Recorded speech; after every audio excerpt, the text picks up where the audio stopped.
Today we will begin Sartre's essay, What is Literature? Uh, you may know that Jean-Paul Sartre is one of the most important philosophers in France and in the world in the 20th century.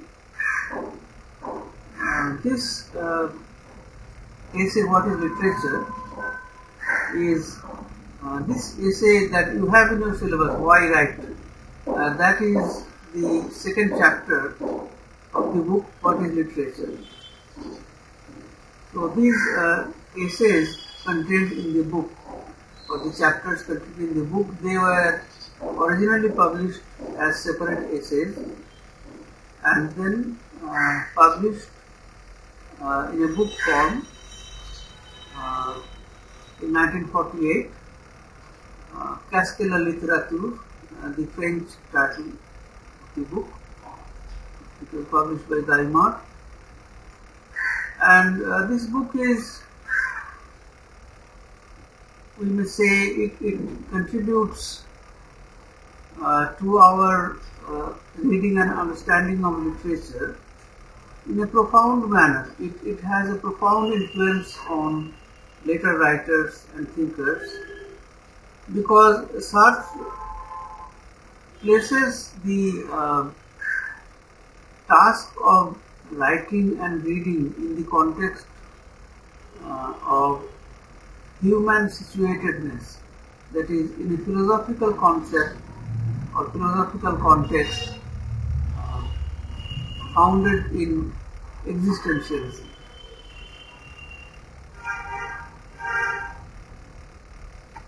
Existential philosophy, you may know, was a development that was inspired by the contributions of the Austrian philosopher Edmund Husserl.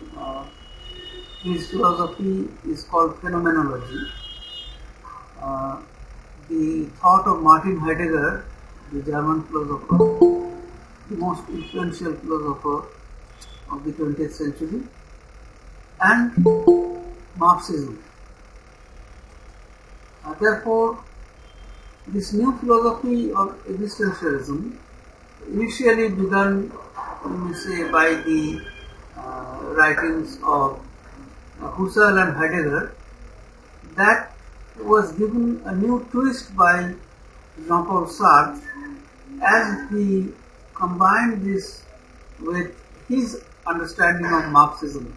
Sartre had a lifelong love and hate relationship with the Communist Party, and he believed in many communist ideas.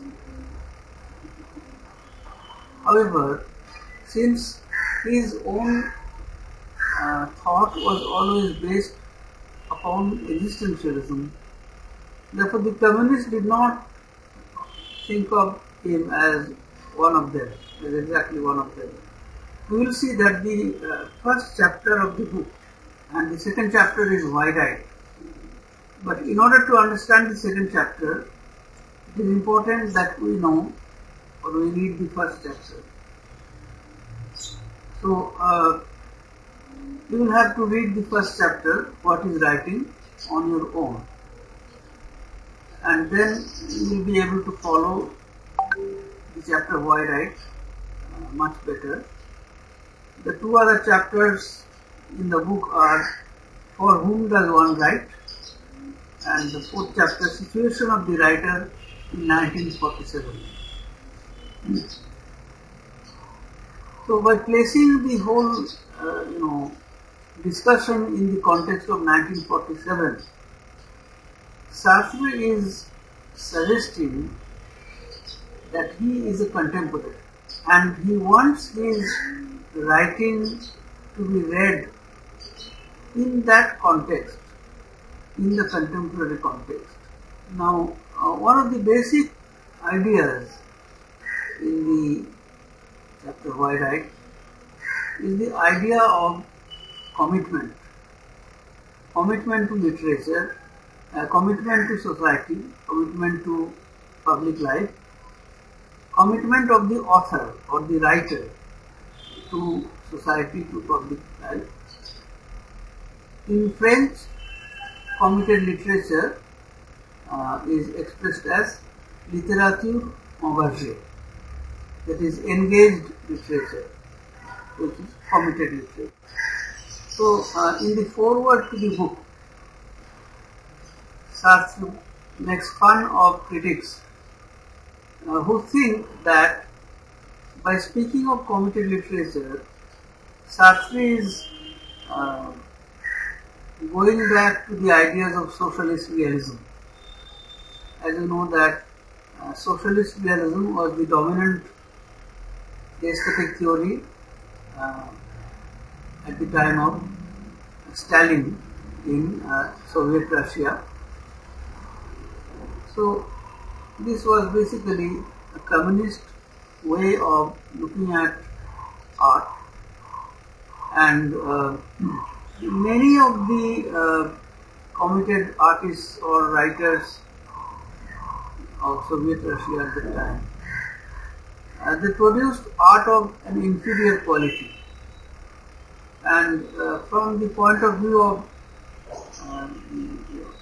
Western Europe, committed art therefore was looked down upon as essentially narrow, dogmatic and didactic. Therefore, the question arises, does Sartre go back to socialist realism when he speaks of committed literature, or does he have anything new to offer? So if you read the foreword, Sartre makes a joke about these apprehensions of the critics. So critics who think that Sartre does not understand the nuances of modern literature. What is it all about? Commitment to literature? Well, it is the old socialist realism, unless it is a revival of populism, only more aggressive. That is in quotation, that is a critic who supposedly says it about Sartre. And Sartre goes on, what nonsense, they read quickly, badly and pass judgment before they have understood. So let us begin all over again. This does not amuse anyone, neither you nor me, but you have to hit the nail on the head. And since critics condemn me in the name of literature without ever saying what they mean by that, the best answer to give them is to examine the art of writing without prejudice. What is writing? Why does one write? For whom? The fact is, it seems that nobody has ever asked himself these questions. Which means that Sartre intends to go back to certain fundamental questions about literature, what is exactly writing, and the corollary also is what is reading. And as Sartre will found the understanding of writing and literature on philosophy, we will see that later many influential French critics like Roland Barthes, Jacques Derrida, they will be immensely influenced by the writings of Jean-Paul Sartre. In the first chapter, Sartre makes a distinction between prose and poetry by suggesting that even though both prose and poetry use language or words, they use language differently. So prose uses language for the purpose of reference, for the purpose of signification, whereas poetry uses words for the purpose of evocation or symbolic use, and not for direct reference or signification. So the reason why Sartre makes this distinction is that he makes it clear that when he discusses what is writing and when he discusses committed writing, he has in mind prose and not poetry. Of course, this distinction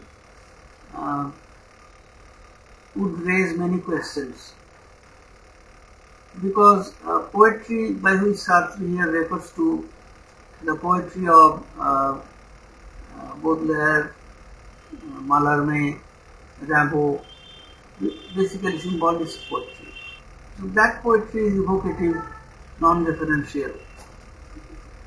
But it may be suggested that poetry does not, by definition, mean symbolic or non-referential poetry, particularly if we look at the poetry produced in English literature in the 18th century. We have many, poems that are basically referential. Sometimes it seems that they are merely prose in verse, and that is kind of contradictory. They are merely, discussion, referential discussion with the purpose of signification, not in prose but in verse. Whatever it be, poetry cannot be narrowed down. The very narrow definition that Sartre assumes here. In his later works, of course, he will withdraw from this position. But here, he sticks to this position. Therefore, we have to remember that Sartre talks about referential kind of writing, which is basically prose for him. And by prose, one may say that Sartre basically thinks of novels. And Sartre uses certain philosophical terms of existentialism, which it will be perhaps better to tell you at the outset. Existentialism is a philosophy which is founded on ontology. Ontology is that branch of philosophy that discusses existence. The primary subject of existentialism is being. Now, being is written either in small b or in capital B. If we read Heidegger or such other existential philosophers, so being in capital B refers to our refers to the total existence in this world in a comprehensive sense, of which we are parts. But being in small b refers to the existence of a particular organism or a particular individual or a particular thing. And in case of organisms or things or living beings, it is a process of continuation day by day. Therefore, it is becoming. So, becoming is a process. Being is a state. Therefore, we have to understand how Sartre thinks about our being and our becoming. Now, he uses three terms: being for itself, being in itself, and being for others. Being for itself is the usual way that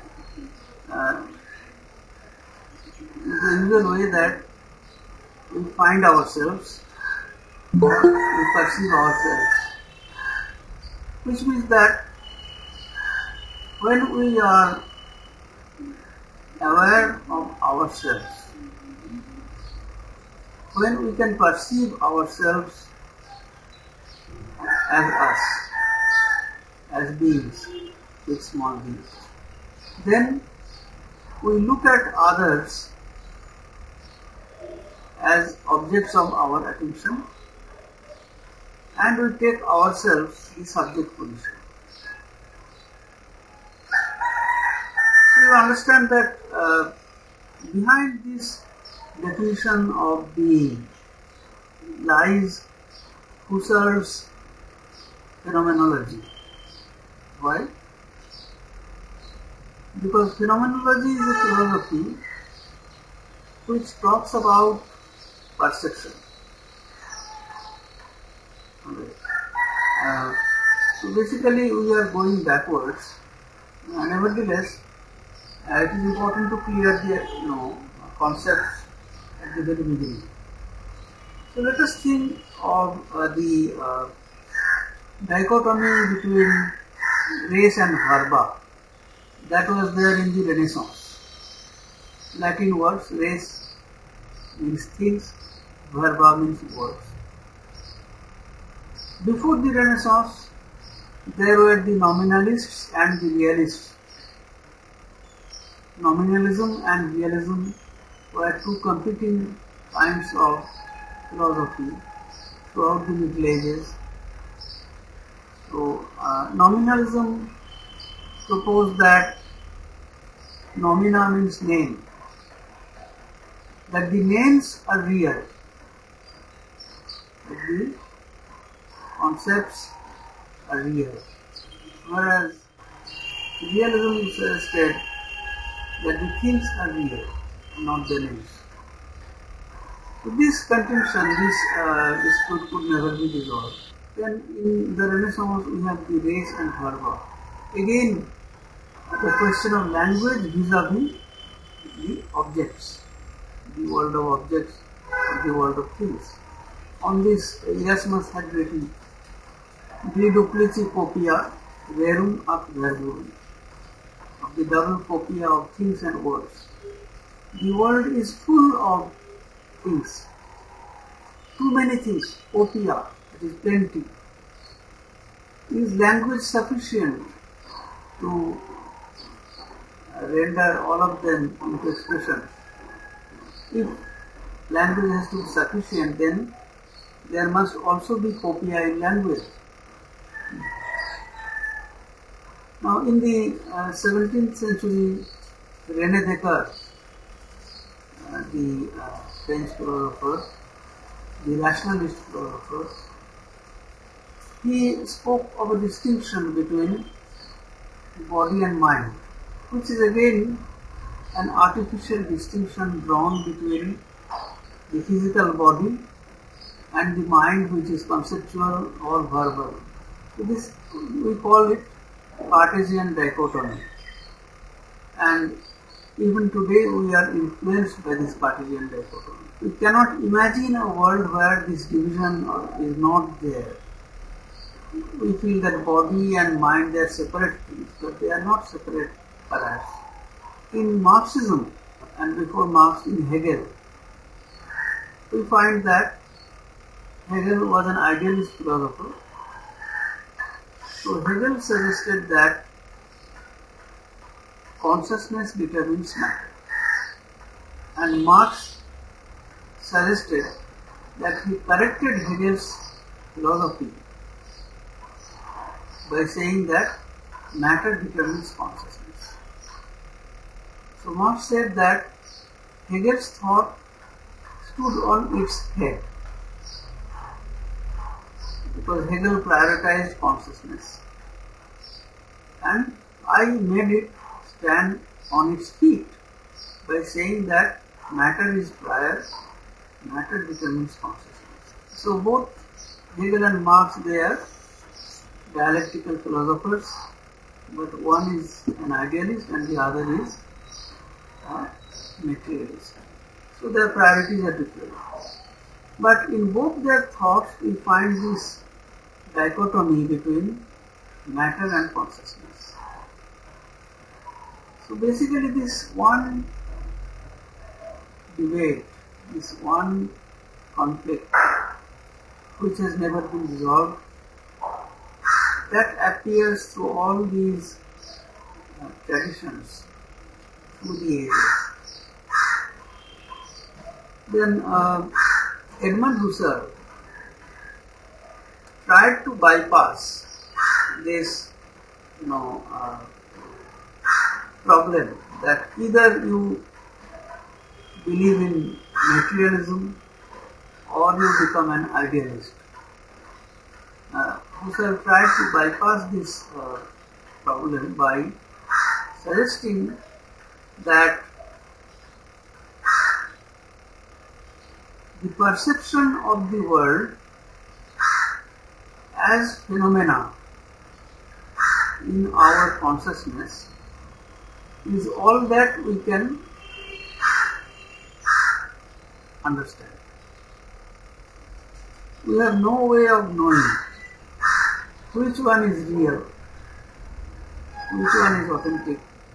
So the crux on which all earlier philosophical debates hinged, that crux is avoided by Husserl by saying that we cannot decide whether matter is prior or consciousness is prior. Only we can perceive certain things in our consciousness as phenomena. Therefore, to us, these phenomena appear to be real. This is called phenomenology. So, from a phenomenological point of view, therefore, perception becomes an important idea. And the concept of being for itself, therefore, is founded on this notion that we perceive ourselves as being, at the same time we perceive others as others. So we always want to be in the subject position. The moment we become objects of other people's attention, then we lose this subject position, we become others, we become objects. Okay. So, the self wants to perceive the entire world as itself. It wants to include, it wants to absorb, it wants to embody the whole of existence into itself. This, if it were possible, then it would be called by Sartre being in itself. This is an absolute entity, absolute existence, where everything is included in one being. But since that is not possible, and our perception is limited, so we, in practical experience, we cannot feel being in itself. Therefore, we always feel ourselves and others, which means that we are situated as being for itself. And then, what is being for others? Now, being for others is a shortcut. If we cannot feel, if we cannot absorb everybody, everything into ourselves, and if we cannot become that absolute entity, then we want to project ourselves as completely dominating others by being heroes. So if we become heroes, if we become celebrities, then we are becoming what others want us to be. So that is being for others. That is, from Sartre's point of view, not authentic, not genuine. That is a shortcut that one tries to take towards becoming absolute. Right. Uh, is it clear so far? So I am explaining these terms at the very outset because I want you to understand that the whole question of literature, the whole question of writing, the whole question of commitment, engagement, that is discussed here in the context of human situatedness. So, situation is a philosophical term in existentialism. And Sartre has 2 volumes of essays called Situations 1, Situations 2. So what is this situation? This situation is ontological. Our existence. Philosophically, we are situated. And how are we situated? Where do we want to place others? How do we want to behave, conduct ourselves towards others? All these issues are here. Now I will further explain Sartre's concept of freedom, because that is another very important idea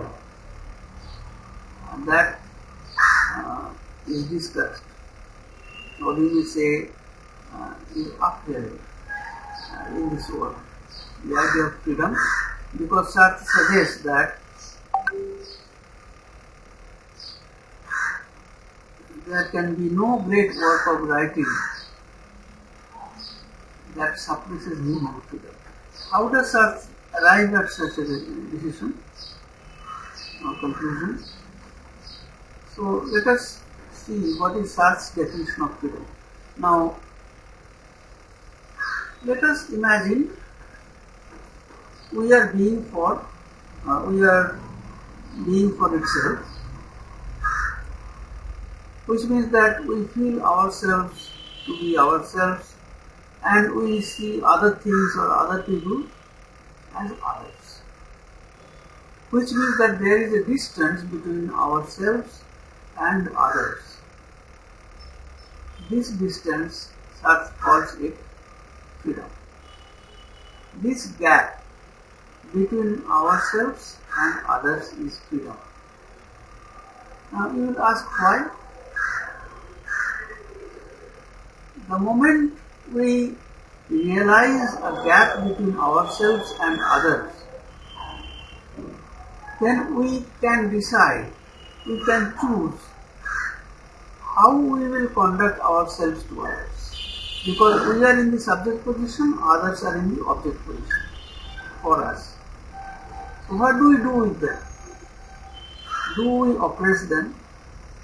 Do we dominate them? Do we exploit them? Do we kill them? Do we exterminate them? What subject position we will take vis-a-vis others? Do we consider them as fellow human beings? Do we be compassionate towards them? What will be our position vis-a-vis others? That is our freedom to choose. So for Sartre, human freedom is a freedom of choice. Human freedom is not absolute freedom. Okay, you cannot decide not to be. You can only choose how to conduct yourself.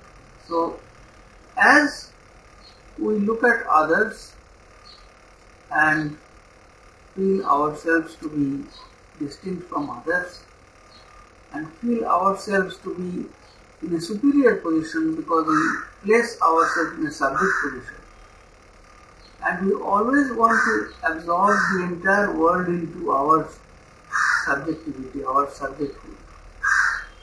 We try to do that. Similarly, other people look at us, when they look at us as others, then they objectify us.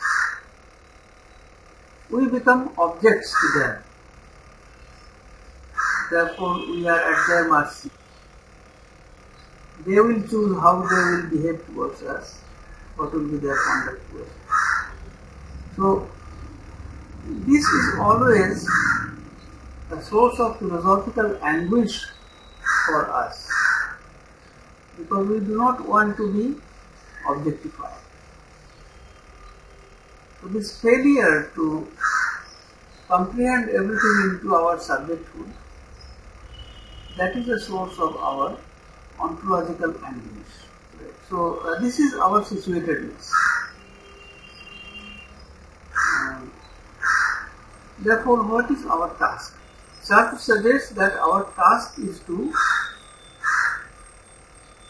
ensure our full freedom. How can we do that?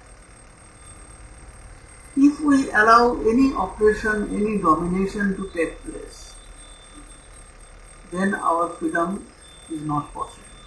Why? Because we always extend ourselves into the whole world. We project ourselves into the whole world, and we want to absorb the whole world into ourselves, trying to become being in itself. Therefore, if some part of the world is not free, if there is domination, oppression in any part of the world, then we cannot be free. Alright. So, freedom has to be total or not. Therefore, there can be no writer who can support or favor oppression, domination, or anything that destroys freedom. Why? Because a writer is ontologically, philosophically committed towards becoming being in itself. Now you may say, why a writer? Every individual is in the same position as a human being. The answer is yes. But a writer takes an action, an affirmative action, by writing. So the act of writing in favor of freedom helps the process of obtaining freedom, or we may say hastens this process. Therefore, all writers are committed towards hastening the process of universal freedom. Only that can bring freedom for the writer himself. Is it clear? So let us look at the text. I didn't tell you that in the matter of perception, apart from Husserl, Sartre also was heavily influenced by contemporary French philosopher Maurice Merleau-Ponty. Merleau-Ponty.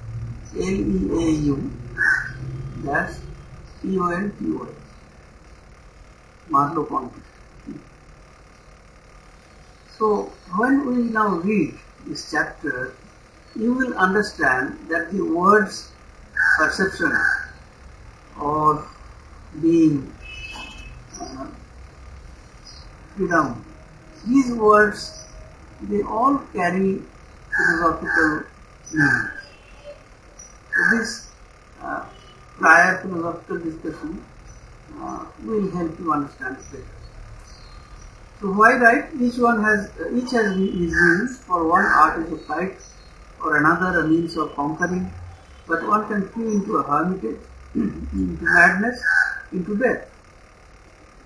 Flight means escape. Why should a writer want to escape? A writer is situated in this human condition.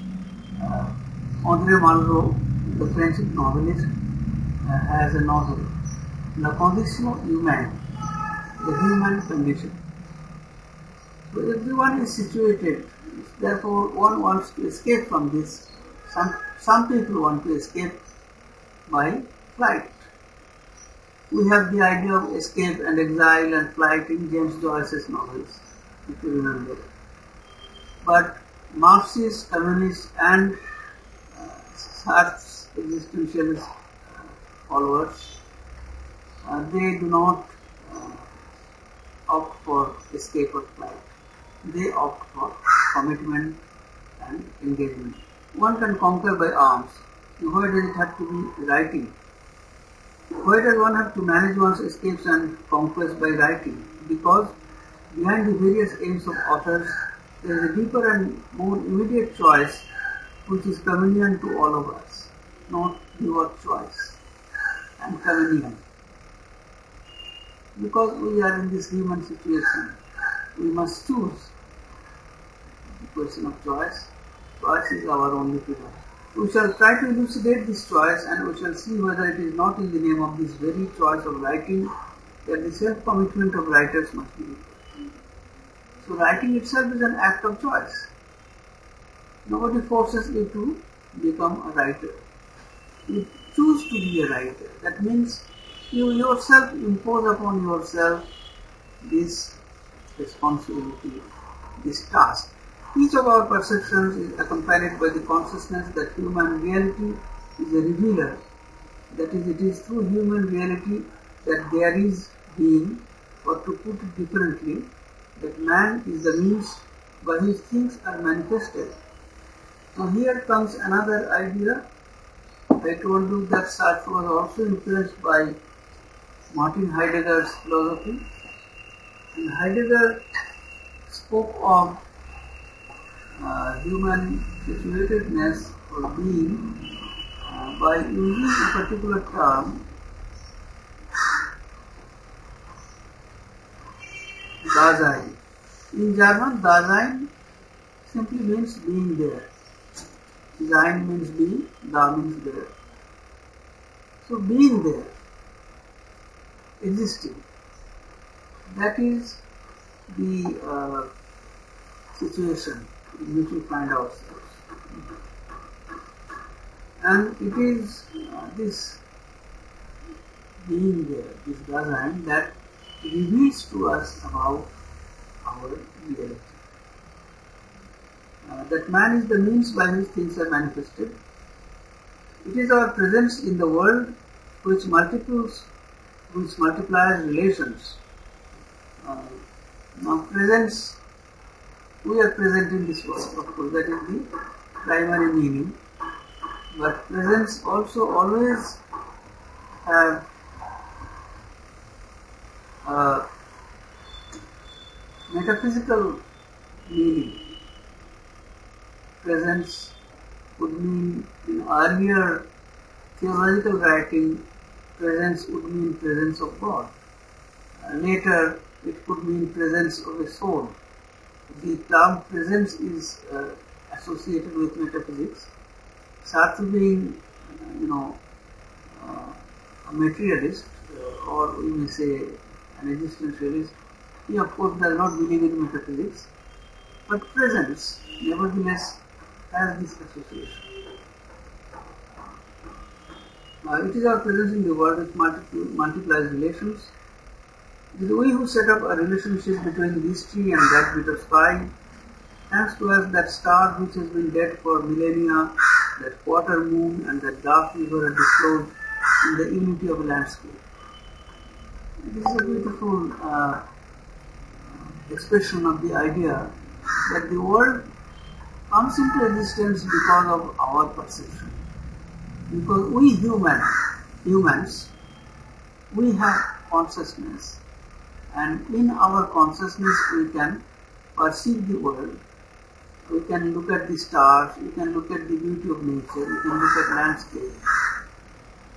And that is why this beautiful landscape comes into existence.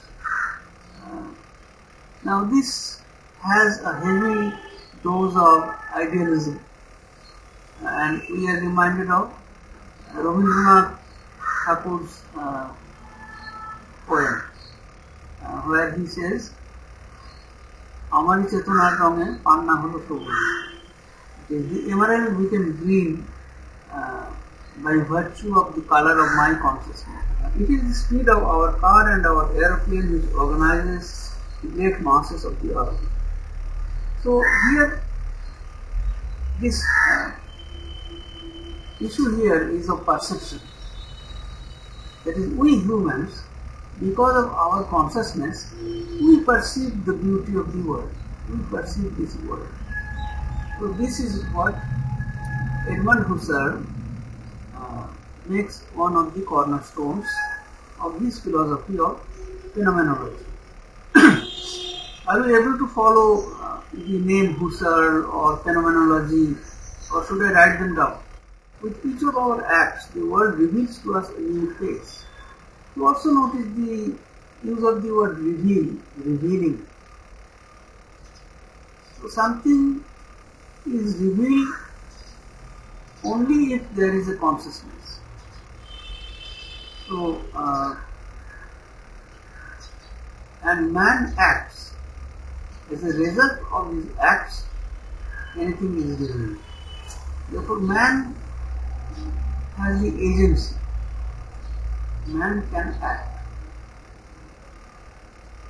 But if you know that we are directors of being, we also know that we are not its producers. In a beautiful expression.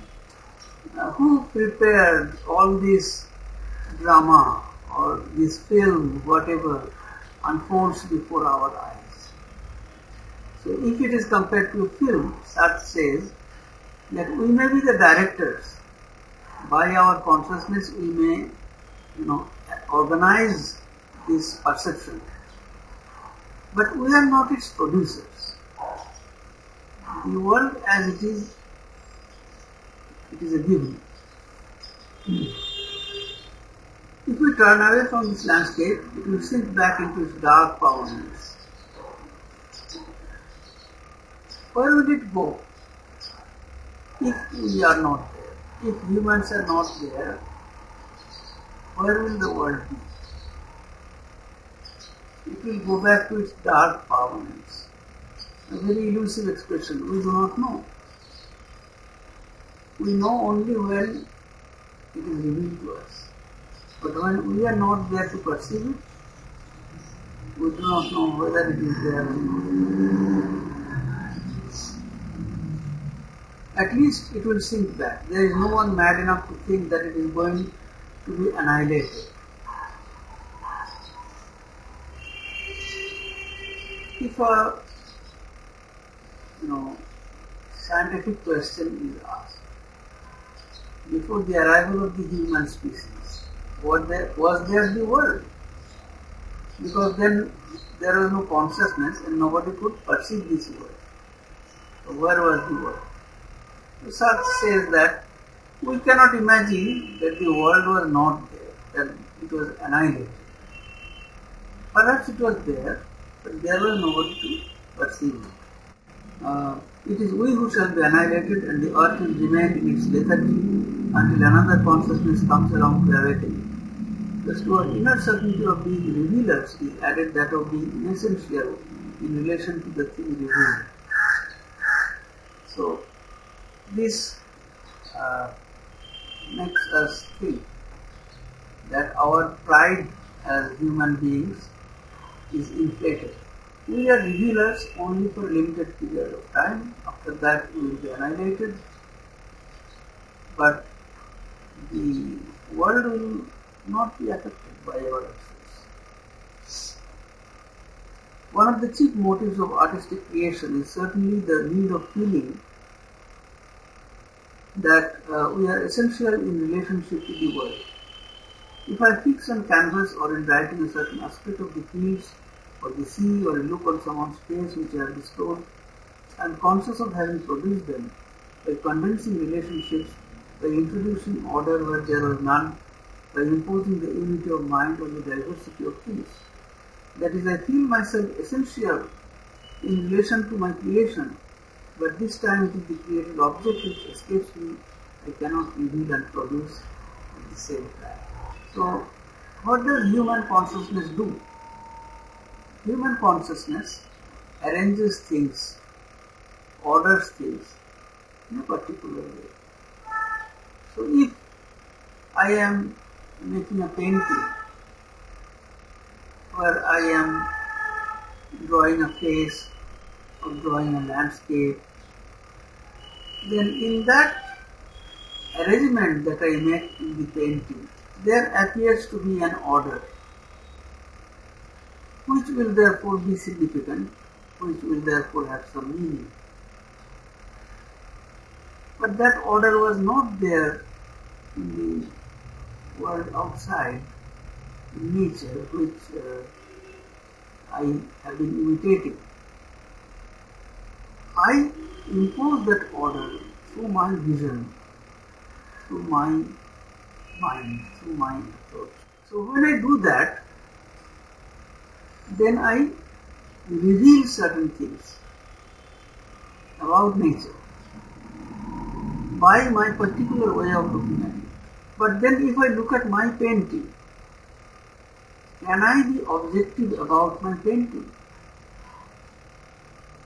Can I objectively analyze my painting and talk about its significance? Sartre says no. Why? Because revealing things is one thing and producing is another thing. So a writer cannot explain his own work. A painter cannot explain his own work.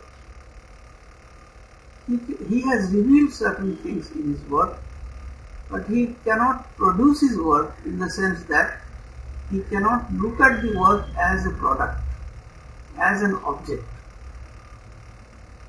The writer or the creator cannot have an objective distance with his work. That is why he cannot analyze it objectively. Why doesn't he have that objective distance? Because his subjectivity is embodied in the entire work. He cannot detach himself. Then who will objectively look at the work? Somebody else who didn't create it. And that is why there is the importance of the reader. As Sartre would say, that writing is a collaborative act between a writer and a reader. A writer can write, but he cannot significantly read it. He needs a reader who will read it and tell us about its significance.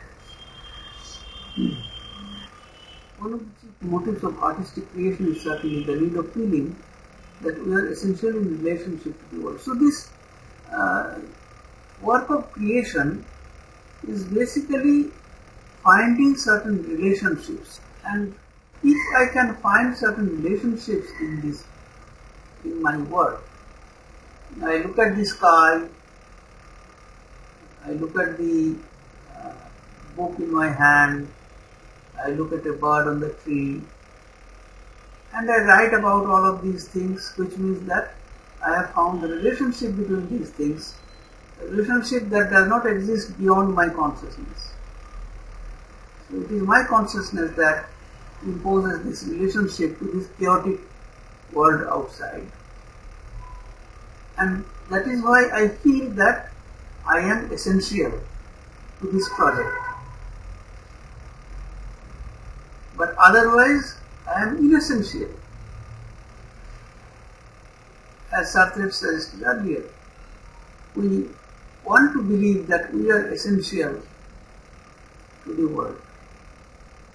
But it won't matter to the world if we are annihilated and there is nobody to perceive the world. Therefore, a writer or an artist engages with the world and tries to find relationships among things and reveal those relationships so that he can feel essential to the world. So the work of writing is a way of linking things,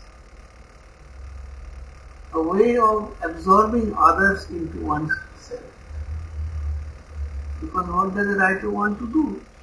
He wants to become being in itself. So he wants to absorb everything in himself. That is what he does. by trying to find relationships.